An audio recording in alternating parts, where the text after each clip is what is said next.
මාගේ බුදු පියාණන්ට නමස්කාර වේවා. අද අපේ පරම්පරාවේ ඉන්න අපේ තරුණ දරුවෝ ඒ වගේම වැඩිහිටියෝ බුද්ධ ධර්මය දර්ශනය පිළිබඳව අවබෝධයක් ගන්න මේ වීඩියෝ මාලාව මම ගෙන එනවා. එකක් තමයි මගේ තියෙන ආසාවක්. මොකද ධර්මයෙන් ඈත් වෙන දරුවන් විශේෂයෙන්ම බෞද්ධ දරුවන් ධර්මයට යොමු කිරීම ඒගොල්ලොන්ගේ හිතේ සහ ඒගොල්ලොන්ට කියන්න බැරි සහ ඒගොල්ලොන්ගේ ඔළුවේ තියෙන ඉතා ගැඹුරු ධර්ම කරුණු පුළුවන් සරලව පැහැදිලි කරන්න තමයි මම මේකෙන් උත්සාහ කරන්න. අපි පළවෙනි දවසේ කතා කරමු මරණය ගැන. මොකද හැමෝම දන්නවා හැමෝට මේක වෙනවා කියලා. මරණය කියලා ගත්තට පස්සේ දැන් අපේ ඉන්න තරුණ දරුවෝ ගොඩාක් වෙලාවට සහ වැඩිහිටියෝ හැමෝම මේක දන්න කාරණාවක්. විද්‍යාව මරණය දකින්නේ කොහොමද? ධර්මය තුල මරණය ගැන සඳහන් වෙන්නේ කොහොමද කියන කාරණය. අපි නිකන් ගත්තොත් අද ලෝකේ විද්‍යාඥයෝ ගැන කතා කරොත් මොකද මේක විද්‍යාව මත පදනම් වෙච්ච ලෝකයක් නෙමේ මොහොතේ. අද ලෝකේ විද්‍යාඥයන් පිළිගන්න මූලික නීතියක් තියෙනවා. මම මේ සරලව සමහර දේවල් උපමා අරගෙන පැහැදිලි කරන්නේ අපේ තරුණ දරුවන්ට ගොඩක් ඒක තේරුම් ගන්න පහසු වෙන්න. අපි ගත්තොත් සාමාන්‍යයෙන් ශක්ති සංස්ථිතික නියම ගැන අපි ගොඩක් වෙලාවට කතා කරනවානේ. දැන් මමත් විද්‍යාව හදාරපු කෙනෙක් විදියට law of conservation of energy අපි හැමෝම මේක දන්නවා. ඒකෙන් අපි සඳහන් කරන්නේ සාමාන්‍යයෙන් විශ්වයේ තියෙන ශක්තියක් විනාශ කරන්න බෑ කියලා. උදාහරණයක් ගත්තොත් ඒක විවිධ ආකාරයෙන් පරිවර්තනය කිරීමක් තමයි අපිට සිද්ධ කරන්න පුළුවන් කියලා. මේ ගැන විවිධ විද්‍යාත්මක අදහස් තියෙනවා. මූලිකවම පොදුවේ හැමෝම දන්න මම ඊට සරලව මේ කරුණු පැහැදිලි කරන්නේ. හැමෝම දන්න කාරණාවක් තමයි ශක්තිය විනාශ කරන්න බෑ කියලා. අපි තරුණ දරුවෝ හැමෝම මේක දන්නවා. දැන් අපේ පොඩ්ඩක් කල්පනා කරොත් තර්කානුකූලව බුදුදහම ඇතුලේ අපිට පුළුවන් අපි දන්න ප්‍රමාණයට අපේ තර්කවලට දාලා දේවල් බලන්න. හැබැයි මෙතෙන්දී ගැටලුව තියෙන්නේ ධර්මය වැරදි විදියට ඒක වැරදි ධර්මයක් ඉගෙන ගත්තොත් නම කියන්න පුළුවන්. ඒක නිසා තමයි මම කියන්නේ මේ කියන දේවල් ඔයාලා හොයන්න ඕන. මොකද ධර්මය කියලා දෙන කෙනාත් ගැටලු සහගත පුද්ගලයෙක් වුණොත් ඔබ නම කියන්න පුළුවන්. ඒක නිසා තර්කානුකූලව අපි හිතුවොත් ඔය ශක්ති සංස්ථිතික නියමයත් එක්ක අපේ ශරීරය තුළ විද්‍යුත් රසායනික ශක්තියක් තියෙනවා කියලා අපි හැමෝම දන්නවා. මේ අපි තීරණ ගන්න අපේ ශරීරයේ ක්‍රියාකාරීත්වය උදාහරණයක් බයෝ ඉලෙක්ට්‍රිසිටි එකක් ගැන අපි කතා කරනවා. එතකොට දැන් ගොඩක් අය හිතන්න පුළුවන් දැන් මේ ධර්මයේ සම්බන්ධ අපි සාකච්ඡා කරද්දී මරණය ගැන ඇයි මම මේව ගැන පැහැදිලි කරන්න කියලා. මතක තියාගන්න අපි ඉන්නේ විද්‍යාව හැමතැනම කතා වෙන විද්‍යාව දකින ලෝකයකට. ඒතර අපි බොහොම පරිස්සම් වෙන්න ඕන මේ දේවල් පැහැදිලි කරද්දී අපේ තරුණ දරුවෝ මේව ගැන තර්ක කරනවා. මොකද ඒ අය දන්න ප්‍රමාණය නිසා. එතකොට මේ අපි හැමෝම දන්නවා අපේ මේ රසායනික ශක්තියක් අපේ ශරීරයේ තියෙනවා කියලා. එහෙමනම් මරණයේදී මොළය නතර වුණාම ඒ ශක්තියට මොකද වෙන්නේ? අපි සාමාන්‍යයෙන් ජීව විද්‍යාවේ ගත්තොත් බටහිර විද්‍යාවේ ගත්තොත් මොළේ මරණය තමයි අපි කියන්නේ මිනිස්සෙගේ මරණය කියලා අපි හඳුන්වන්නේ. මොළේ මැරලා කියන්නේ ඒ පුද්ගලයා මිය ගිහිල්ලා කියන එක. එතකොට අපි මොළේ මැරුණම අර අපේ ශරීරයේ තියෙන රසායනික ශක්තියට මොකද්ද වෙන්නේ? ඒතර විද්‍යා නියමයට අනුව එක ශූන්‍ය වෙන්න බෑනේ. ඒ ශක්තිය පරිවර්තනයක් සිද්ධ වෙන අපි දන්නවා. අපි මම මේ කතා කරන්නේ භෞතික ශක්තියක් ගැන නෙමෙයි. ඒ යම් තැනකට යන්න ඕන. විද්‍යාව තාම මේ ගැන පර්යේෂණ කරනවා. පර්යේෂණ වාර්තා කියවුවොත් රිසර්ච් තියෙනවා බැලුවොත් ඔයාලට ගැන හොයාගන්න පුළුවන්. ඉතින් අනිවාර්යෙන් ඒතර අපි දන්නවා මේ මිනි මිනිස්සෙක් මැරුණම අපේ ශරීරයේ තියෙන රසායනික ශක්තිය වෙන තැනකට යනවා කියලා. ඒතර විද්‍යාව මේක හොයනවා. හැබැයි බුදුරජාණන් වහන්සේ අවුරුදු 2500කට කලින් ඒ ශක්ති ප්‍රවාහය යන පාර අපිට පෙන්වලා දීලා තියෙනවා ධර්මයේ තුල. මොකද මම විශ්වාස කරනවා අපිට තියෙන ධර්මයේ සරණ විතරයි කියලා. මම ඒක බිලීව් කරන කෙනෙක්. එතකොට අපි අභිධර්මයේ මේ පිළිබඳව පැහැදිලි කරන දේවල් බැලුවොත් එහෙම මැරෙනවා කියන්නේ බොරුවක්. අභිධර්මය අනුව ජීවිතය කියන්නේ චිත්ත පරම්පරාවක්. ඒක අපේ සාමාන්‍ය දහම් පාසලකට ගියපු අපි බෞද්ධ දරුවෙක් දියණියක් පුතෙක් ඉගෙනගෙන තියෙනවා නම් ඒගොල්ලෝ දන්නවා අපි අභිධර්මයට අනුව ජීවිතය කියලා කියන්නේ චිත්ත පරම්පරාවක එකතුවක්. හරියට නිකන් ගලාගෙන යන ගඟක් වගේ. එකිනෙක සම්බන්ධ වෙලා අනුවිදියට මේක ගලාගෙන යනවා. ඉතින් අපි මැරෙන මොහොතේ සිදුවෙන්නේ අපේ මෙන්න මේ අපේ භවයක් අපේ ජීවිතේ ගත කරනවා. මේ භවයේ අපිට එනවා අවසාන සිතුවිල්ලක්. අපි ඒකට සාමාන්‍ය සරලව ඔයාලා දන්නවා චුතිසිත කියලා කියන්නේ අපි එකත් එක්ක උපදිනවා. අපි මේ භවයේ අවසාන සිතුවිල්ලත් එක්ක අපේ චුතිසිතක් පහළ වෙනවා උපදිනවා. ඒ චුතිසිත නිරුද්ධ වෙන්නෙත් ඒත් එක්කම. ඒක ශක්තියේ බලපෑමෙන් තමයි වෙන රසායනික ශක්තියක් එක්ක. ඊළඟ තත්පරයේම අපි කියනවා කූඩෙල්ලක් අපි උදාහරණයක් ගන්නවා. ඊළඟ තත්පරයේම තවත් අලුත් තැනක මව් කුසක හෝ වෙනත් තැනක පළමු සිතුවිල්ල නැත්නම් අපි කියනවා පටිසන්ධි සිත උපදිනවා. දැන් මේ තමයි ශක්තිය පරිවර්තනය වෙන විදිය. අපි ගත්තොත් අභිධර්මයට අනුව. මේක සිදුවන්න ගතවන්නේ ක්ෂණයක කාලයක්. ඉතා ක්ෂණයේ. එතකොටම දැන් අපේ මෙතන ඉන්නවනම් ටිකක් තර්කානුකූලව හිතන දක්ෂ දරුවෙක් මේක අහනවා නම් වැඩිහිටියෙක් අහනවා නම් දැනගන්න ඕන ඒ කියන්නේ අවසාන සිතුවිල්ල ඉතා වැදගත් වෙනවා කියලා. ඔව් ඒක වැදගත් වෙනවා. එතකොට මේක සිදුවන්න ගතවන්නේ ක්ෂණයක්. අපි මැරිලා ඊළඟ සිත පහළ වෙන්නේ. මේ අතරමැද නැවතුම් නැහැ කොහෙවත්. අපි සමහර වෙලාවට ඔය අපි එහෙම විශ්වාස අපි දැකලා තියෙනවා මිනිස්සු එහෙම හිතනවා බට් එහෙම එකක් නැහැ. එහෙම දෙයක් මේකේ නැහැ. හරියට නිකන් රේඩියෝ ස්ටේෂන් එකකින් නිකුත් කරන තරංග වගේ ටීවී ස්ටේෂන් එකකින් නිකුත් කරන තරංග වගේ. මම මේ සරල උදාහරණ ගන්න ඔයාලට වඩාත් පැහැදිලි වෙන්න. මේ ධර්මය ශ්‍රවණය කරන අයට ධර්මය ඔස්සේ තමන්ගේ ජීවිතය හදාගන්න උත්සාහ කරන අයට හරියට නිකන් රේඩියෝ තරංගයක් ගැන අපි කතා කරා ටීවී තරංග ගැන අපි කතා කරා. හරියට නිකන් අර තරංගය මැරෙන්නේ නැහැ. ඒ කියන්නේ එක තැනකින් නිකුත් කරනවා අනිත් තැනට ගමන් කරනවා. හරියට අපේ මොළය මැරෙනවා ඒත් එක්කම සිත පහළ වෙනවා. ඒක ඊළඟට අහු වෙන රිසීවර් එක. ඒ කියන්නේ අපි ඊළඟට පහළ වෙන තැන. ගැළපෙන මව්කුස හෝ ඕපපාතික උපතකට යන්න පුළුවන් කියලා ධර්මයේ සඳහන් වෙනවා. යන්න පුළුවන් නෙමෙයි යනවා. එතකොට දැන් අපි මිය යනවා. මිය යන්න කලින් අවස්ථාව අපි ගත්තොත් අපි දන්නවා එතන ඉන්නවා මම කියලා කෙනෙක්. මගේ අම්මා, මගේ තාත්තා, මගේ නංගි, මගේ පාසල, මගේ රැකියාව, මම කවුද? මම ජනප්‍රියද? මම නැද්ද? මම හොඳද? මම නරකද? මම කියලා කෙනෙක් ඉන්නවා. එතකොට ඔන්න අපේට එන ප්‍රශ්නයක් තමයි මම යන්නේ නැත්තම් උපදින්නේ කවුද? දැන් මම මැරෙනවා. එතකොට දැන් මම මැරෙනවා නම් අපි සාමාන්‍ය හැමෝම කියනවා මම ගොඩක් විශ්වාස කරන සමහර අය දැන් පුනර්භවයක් විශ්වාස කරන්නේ නැහැ. එතකොට මම මැරුණා නම් කවුද උපදින්නේ? බොහෝ බුද්ධිමතුන්ට එන ප්‍රශ්නයක් මේක. දැන් ආත්මයක් නැත්තම් කෙනෙක් යන්නෙත් නැත්තම් මොකද මම අනාත්ම ප්‍රශ්න තියන අයට උත්තරේ තමයි මේ දෙන්නේ. ආත්මයක් නැත්තම් කෙනෙක් යන්නෙත් නැත්තම් කොහොමද මම කියලා කෙනෙක් උපදින්නේ? මගේ ලෞතර තථාගත බුදුරජාණන් වහන්සේ මේට දුන් පිළිතුර අති විශිෂ්ටයි.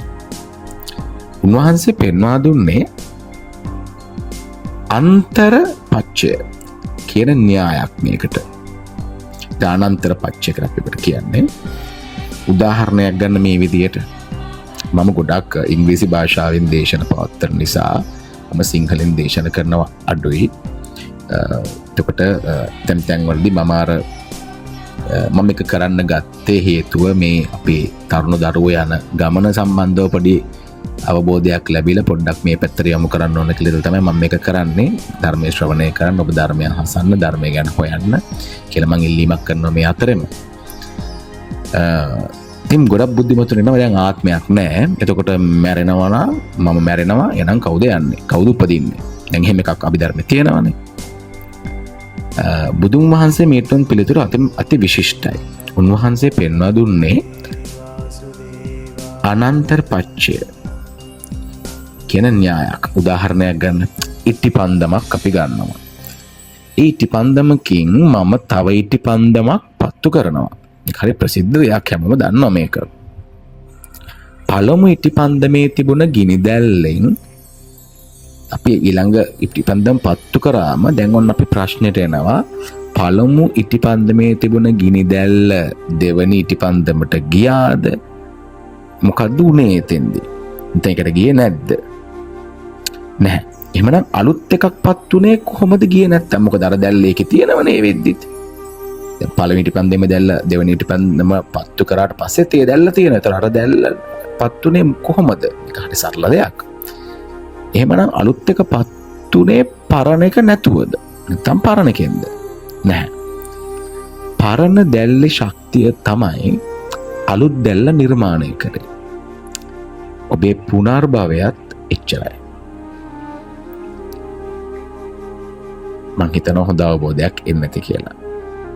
පුනර්භවය අපි අදහස් කරොත් අපි මම කියලා ඉටි පන්දමක් දැල්වගෙන ඉන්නවා. ඒක ඇතුළේ අපේ සිතුවිලි භාවයක් තියෙනවා. අපි ඒ මම කියන ඉටි පන්දමෙන් අනිත් ඉටි පන්දම දැල්වනවා. එතකොට දැන් මේක පුනර්භවය ලස්සනට පැහැදිලි කරන. දැන් මරණය කොහොමද? ඊළඟ සිත ඉපදින්නේ කොහොමද? මම තව ටිකක් මේක පැහැදිලි කිරීමක් කරොත් මෙන්න මෙහෙම. මේ ශරීරය මෙතන අලු වෙද්දි ඔබේ සිතේ තිබුණු කර්ම ශක්තිය ඒක අපිට පේන්නේ නැහැ. අලටි පන්දම් පත්තු ගාද අපි දැක්කේ නැහැ මොනවද ගියේ කියලා. විතරක් ඊළඟ භවය පත්තු කරනවා. ඒ කියන්නේ සරලම ගත්තොත් ඔබේ ශරීරය අලු වෙද්දී ඔබේ තියෙන කර්ම ශක්තියෙන් තමයි ඊළඟ භවය පත්තු වේ කරන්නේ. ආලෝකමත් කරන්නේ. එතන පුද්ගලයෙක් කියලා දෙයක් නැහැ. පුද්ගල භාවයක් නැහැ. තියෙන්නේ ශක්ති හෝමාරුවක්ම විතරයි හුදෙක්. හරියට නිකන් අපි කියනවා නිකන් ජෙනරේටරයක් වගේ අපි නිකන් හිතමු. ඔබ දේවල් අල්ල ගන්න තාක්කල් භවය සකස් වෙනවා. ඒක තමයි අපි කියන්නේ ධර්මය ශ්‍රවණය කරන ධර්මයේ හැසිරෙන්න කියලා. අපි කොච්චර දේවල් අල්ල ගන්නවද අපේ භවයත් ඒවත් එක සකස් වෙනවා.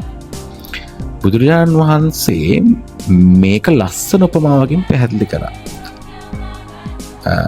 අපි නිකන් සූත්‍ර මන් දන්නේ අපේ තරුණ දරුවෝ කියවල තියෙනවද කියලා. මං හිතනවා අග්ගිවච්ඡ ගෝත්‍ර සූත්‍රය ගැන අවබෝධයක් ඇති කියලා. අවබෝධයක් නැත්නම් බලන්න පරිහරණය කරන්න මේක. හරියට නිකන් දැවෙන ගින්දරකට දර දාන එක නැවැත්තුවොත් ඒ ගින්න නිවී යනවනේ දරුවෝ. එතකොට කෙනෙක් ඇහුවොත් ඒ ගින්න කොහෙටද ගියේ? අර පත්තු වේවි තිබුණ එක. නැගෙනහිරටද බටහිරටද කියලා. ඒ ප්‍රශ්නේ වැරදීනේ. ගින්න කොහෙවත් ගියේ නැහැ. පැවැත්මට අවශ්‍ය සාධක ටික නැති කරලා දැම්ම මම වතුර දාලා. ක්‍රියාවලිය සංසිඳුණා. රහත් වීමේදී සිදුවෙන්නේ මෙන්න මේ වැනිම කාරණාවක්. අපේ සිත ගත්තට පස්සේ අපේ සිතේ බැඳීම් තියෙනවා, විවිධයට ලැබියාවන් තියෙනවා. මෙන්න මේ දේවල් සරලව කතා බැඳීම් කියන අර්ථයෙන් ගත්තොත් මේවා නැති වුණ සැරින් ඊළඟ උපදින සිතට අපි කියනවා පටිසන්ධියට පනින්න බැරි වෙනවා. එතන සිදුවෙන්නේ ශුන්‍යතාවයට පත්වීමක්. මොකද අල්ල ගැනීම නැති තැන මොකද්ද තියෙන්නේ? මුකුත් නැහැ. එතකොට යන්න තරම් යන්න ශක්තියක් නැහැ. එය තමයි ලෝකේ පවතින උසස්ම සැපය. ඔබ නිකන් හිතන්නකෝ ඔබ මේ ලෝකේ තියෙන මේ බැඳීම් එක්ක විඳින දුක, තමන්ගේ ගෝල්ස්, ටාගට්ස් මේවත් එක්ක ලොකු ස්ට්‍රගල් එකකනේ අපේ මේ තරුණ දරුවෝ ඉන්නේ. එතකොට තහ වැඩිහිටියට වඩා වැඩි මං හිතන්නේ සම්බන්ධව තියෙන උනන්දුව. දේවල් එක්ක රැස් කරන්න. දැන් මේ හැමදේම ෂණයකින් විනාශ කරත් අපි දැනගන්න ඕන. එතකොට අපිට එහෙම බැඳීමක් කියලා එකක් අපේ හිතේ නැත්තම් ආයි උපදින්න එකක් අපිට නැහැ. එතකොට අපි ශුන්‍යතාවයට පත් වෙනවා. රහත් භවය කියන්නේ අන්න එහෙම එකක්. ඒක තමයි එක සැපක්. ඒ කියන්නේ අපි කියනවනේ විවිධ සැප සින්දුවක් අහලා සැපක් ගන්නවා, කෑමක් කාලා, කසාද බැඳලා, එෆේ එකක් තියාගෙන, නැත්තම් තරුණ දරුවෝ පාටියකට ගිහිල්ලා. හැබැයි මේ ශුන්‍යතාවයට පත්වීම තමයි පුතේ පරම සැපය. ඒක තමයි අපි කියනවා නිවන කියලා අපිට හඳුන්වන්න පුළුවන්. ගැටලුවක් නැහැ. බුදුදහමේ නිවන කියන්නේ තියෙන ශක්තිය බලෙන් විනාශ කිරීමක් නෙමෙයි. මම ඔක්කොම නැති කරලා දානවා. එහෙම දෙයක් නෙමෙයි. Tamanට එහෙම කරගන්න බෑ. නිවන කියන්නේ නව ශක්තියක් උත්පාදනය කරන්න ඊළඟ භවයකට යන එක නැවැත්වීම. ඔබට බය වෙන්න දෙයක් නැහැ.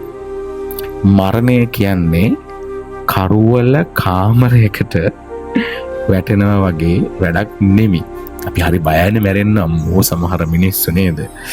මැරෙන මංචකේ දැකලා තියෙනවද?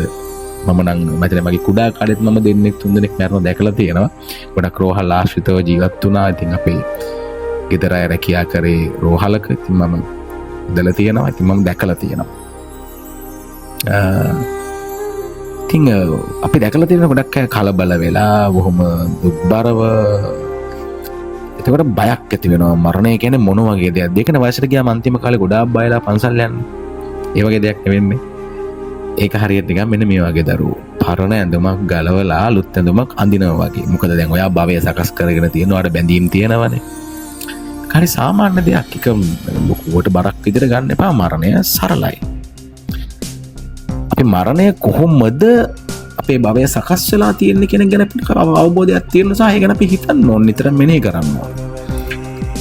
එතන මේ මරණ මංචකේ අපි ගත්තොත් ඔයාට තේරෙනවද පොඩි භයානක කමක් සහ මේකේ වටිනාකමක් තියෙනවා කියලා පොඩි එහෙම කාරණාවක්. මරණ මංචකේ මැරෙන අවස්ථාව. හරියට නිකන් ඊළඟ භවය තීරණය වෙන්නේ ඔබේ ජීවිත කාලය පුරාම එකතු කරපු දත්ත අපි කියනවා ඩාටා සහ අන්තිම මොහොතේ ඔබට තියෙන මානසික මට්ටම් මත. ඒතර ඇත්තටම එහෙම ගත්තොත් වැඩිහිටියෝ ඒ වගේම අපේ ආච්චිලා සීයලා පන්සල් යන එක ධර්මයේ ශ්‍රවණය කරන එක ඉතාම හොඳ දෙයක්. ඔබ මැරෙන වෙලාවේ බයෙන් තරහෙන් ලෝභකමින් හිටියොත් මොකද්ද වෙන්නේ? අපි ඒකට කියනවා නෙගටිව් එනර්ජි එකක් මේ ඇඟට දාගන්නේ නේද? අපි තරුණ දරුවන්ගේ භාෂාවෙන් කිව්වොත්. එතකොට ඒකට ගැලපෙන පහත් උපතක් සත්ත්ව, ප්‍රේත අය වගේ උපත් වලට ලැබෙන්න පුළුවන්. අපි දැන් භෞතික විද්‍යාව ඉගෙන ගන්න ළමයි මේක අහනවා ඇති නේද? අපි කියනවා නිකන් අර රෙසොනන්ස් තියරි කියලා තියෙනවනේ. අන්න ඒ වගේ තමයි මෙතන වෙන්නේ. භෞතික විද්‍යාව ඉගෙන ගන්න කට්ටියක දන්නවා. හරි. හැබැයි ඔබ මේ ක්‍රියාවලිය තේරුම් අරගෙන මේක මම නෙමෙයි, මේක ස්වභාව ධර්මයේ ක්‍රියාවලියක් කියලා හිත නිදහස් කරගත්තොත් ඔබට පුළුවන් ඉහළ තලයකට යන්න. ඕ මේ වාහනේම කඩලා දාන්න. නිවන් දකින්න ඒ ගමන ආරම්භ කරන්නත් පුළුවන්. ඒ කියන්නේ අපි උදාහරණයක් අපි මහන්සිලා දෙයක් ගොඩනගනවා කියන්නේ දැන් ස්වභාවිකවත් මේ දවස්වල වෙනවනේ හරියට මහන්සිලා ගොඩනගන. එහෙම ගොඩනගුවට පස්සේ දැන් මේ ගොඩනගපු දේ එකපාර විනාශලා ගියොත් අපි දැනගන්න ඕනේ මේක ස්වභාව ධර්මයේ ක්‍රියාවලියක්. ඒත් අපි බැඳීමක් ඒ සම්බන්ධව හදාගත යුතු නැහැ. නිවන යනු ශක්තිය විනාශ කිරීමද කෙනෙක් මගෙන් ප්‍රශ්නයක් ඇහුවොත් මම මෙතනදී බුද්ධිමතුන්ට එන ප්‍රශ්න වලට පොඩ්ඩක් අවධානය දෙනවා. මොකද ඉතින් ඔය කමෙන්ට් වලට උත්තර දෙනවට වඩා එහෙම කෙනෙක් හොඳයිනේ. උදාහරණයක් දැන් ශක්තිය විනාශ කරන්න බැරි නම් නිවන් දැක්කම ඒ සිතේ ශක්තියට මොකද්ද වෙන්නේ වගේ අමුතු ප්‍රශ්න එනවා මිනිස්සුන්ට. මේක විසඳන්න බුදුන් වහන්සේ පෙන්වා දුන්නා පටිච්චසමුප්පාදය. හරිම සරලයි. ඔබ මේ සංසාර ගමන යවන ශක්තිය ඔබේ කෙනෙබේ පහළුණ දෙයක් නෙවි. එක නිපදවන දෙයක් තමම්ම. ඒක අපි කියනවා ගොඩක් අය කම්ප්‍රහෙන්ස් නැහැ මේක අවබෝධ කරන්නේ. කැපැසිටි එක නැහැ. ඔබේ තරුණ දරුවන්ට ශ්‍රවණය කරන්න දෙන්න. ඒ දරුවෝ අඩුම තරමේ මේ භවය තුළ අවබෝධයෙන් ජීවිතය ගත කරා. බුදු දහම කියන්නේ බෞද්ධයන්ට විතරක් නෙමෙයි ඕන කෙනෙක්ට දෙයක් ඉගෙන ගන්න පුළුවන් දහමක්. ඒක මතක තියාගන්න ඕන අපි. එතකොට දැන් අපි අපි කියන මේ ශක්තිය අපි නිපදවන දෙයක්නේ. එහෙනම් ඒ නිපද වෙන්නේ මනස ඇතුලේ. සරලම ගත්තොත් තණ්හාව අපි ඇරිලා ඉන්නේ ගොඩක් දේවල් වලට. අපි අපේ දරුවන්ට, බිරිඳට, ස්වාමියට, දීපල වලට. ඒතර මේක තමයි යන්ත්‍රය. තණ්හාව. ඒතර අපි මොකක්ද ඇත්තටම කරන්න ඕනේ? දැන් මේක අහංගෙට පස්සේ දැන් තණ්හාවත් එහෙමනම් මේකට අපිට කරන්න පුළුවන් දෙයක් තියෙන්නත් එපා. අපි බලමු දැන්. ඉතින් අපි ඔබ කියන එක දැන් ගත්තොත් තමන්ගේ ප්‍රශ්නේ තමන් මැරෙන්නේ තමන් උපදින්නේ එහෙම අවබෝධ කරගන්න. ඔබ කියලා කියන්නේ කෙනෙක් නෙමෙයි. ඔබ කියලා කියන්නේ ශක්ති ධාරාවක්. මේක ගමන් කරනවා. තණ්හාවත් එක්ක මේක ඉස්සරහට යනවා. අල්ලා ගැනීමත් එක්ක මේක ඉදිරියට යනවා. දැන් මරණයට බය වෙන්න ඕනේ නැහැ. අර මං කලින් වගේ පරණ ඇඳුමක් ගලවලා අලුත් ඇඳුමක් ඇඳ ගන්නවා වගේ. එහෙනම් මූලිකව අපිට කරන්න පුළුවන් මොකක්ද? මෙන්න මේ ශක්ති ධාරාව. අපේ මේ අල්ලා ගැනීම, තණ්හාව. මේ සිතුවිලි පාරිශුද්ධ කරගන්න. එතකොට ඔබට එහෙම මරණය ගැන ලොකුවට බියක් ඇති කරගත්තු නැහැ. පුළුවන් තරම් පිරිසිදු මනසින් සිතන්න. ධර්මය ඇසුරු කරන්න. ධර්මය දකින්න.